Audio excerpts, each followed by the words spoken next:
और अगली बड़ी खबर भी ईरान और अमेरिका जंग से जुड़ी हुई बता चले। ईरान पर 500 मिसाइलों से हमला हुआ है। तेहरान में कई जगहों पर धमाके हुए हैं। अमेरिकी हमलों में 35 लोगों की मौत की खबर है, तो वहीं 300 से ज्यादा लोग जख्मी बताए जा रहे हैं। बताते चलें कि ईरान ने भी यूएस ठिकानों को निशाना बनाया है, तो ईरान की तरफ से यूएस ठिकानों को निशाना बनाया गया है।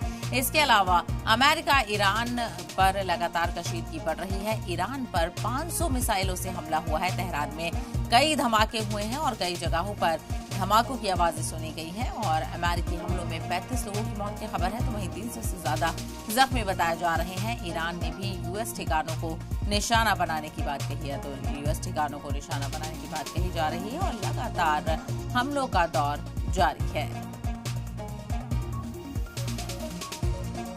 तो ईरान ने भी यूएस ठिकानों को निशाना बनाया है, यानी वार और पलटवार दोनों तरफ से देखने को मिल रहा है। अमेरिका और ईरान के बीच जो हमलों का दौर जारी है, ये 5वां दिन है जब लगातार हमले देखने को मिल रहे हैं और समझौते की तरफ बढ़ते हुए कोई पेशरफ्त नजर नहीं आ रही है।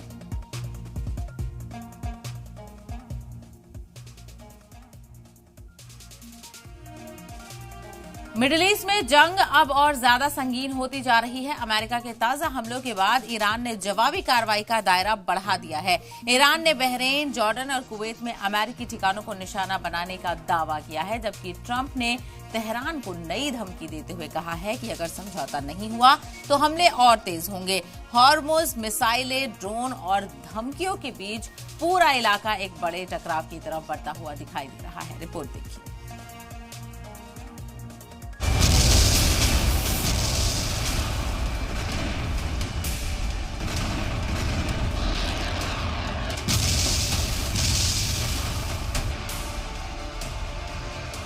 मिडिल ईस्ट एक बार फिर जंग की आग में सुलग रहा है।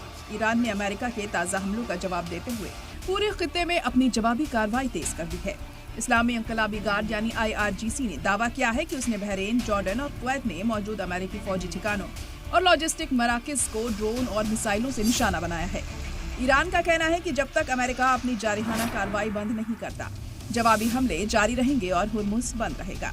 दूसरी तरफ अमेरिका ने भी पीछे हटने के कोई आसार नहीं दिखाए। अमेरिकी सेंटकॉम ने ऐलान किया कि 7 घंटे तक चली कार्रवाई में लड़ाकू जहाजों, ड्रोन और जंगी जहाजों से ईरान के मिसाइल अड्डों, ड्रोन ठिकानों, हबरिया के अलहकार की सलाहियत और साहिली दिफाई निजाम को निशाना बनाया गया। वाशिंगटन का दावा है कि इस कार्रवाई का मकसद ईरान की समुद्री ताकत और तिजारती जहाजों को खतरा पहुंचाने की सलाहियत को कमजोर करना है। उधर ईरानी सरकारी मीडिया के मुताबिक बंदर अब्बास, केशम जजीरे और हुर्मुज़ के आसपास जोरदार धमाके की आवाजें सुनाई दी। इसके बावजूद तेहरान का लहजा झुकने वाला नहीं दिख रहा। ईरान ने साफ कर दिया है कि वह दबाव में आने की बजाय हर हमले का जवाब देगा। इस बीच अमेरिकी सदर डोनाल्ड ट्रंप ने भी तेवर और सख्त कर दिए हैं। ट्रंप ने धमकी दी है कि अगर तेहरान ने जल्द कोई समझौता नहीं किया तो अगले हफ्ते हमलों का दायरा और बढ़ाया जाएगा। उन्होंने बिजली घरों और पुलों जैसे अहम ढांचों को भी मुमकिना निशाना बताया। हालांकि हॉर्मुज़ से गुजरने वाले जहाजों पर टैक्स लगाने के अपने ऐलान को वापस लेते हुए ट्रंप ने कहा कि अब खाड़ी ममालिक के साथ तिजारती मुआहिदे पर जोर दिया जाएगा। I was called by different people, different countries, kings and emirs and all of the people that we all know and we all love, and they've been very strong partners.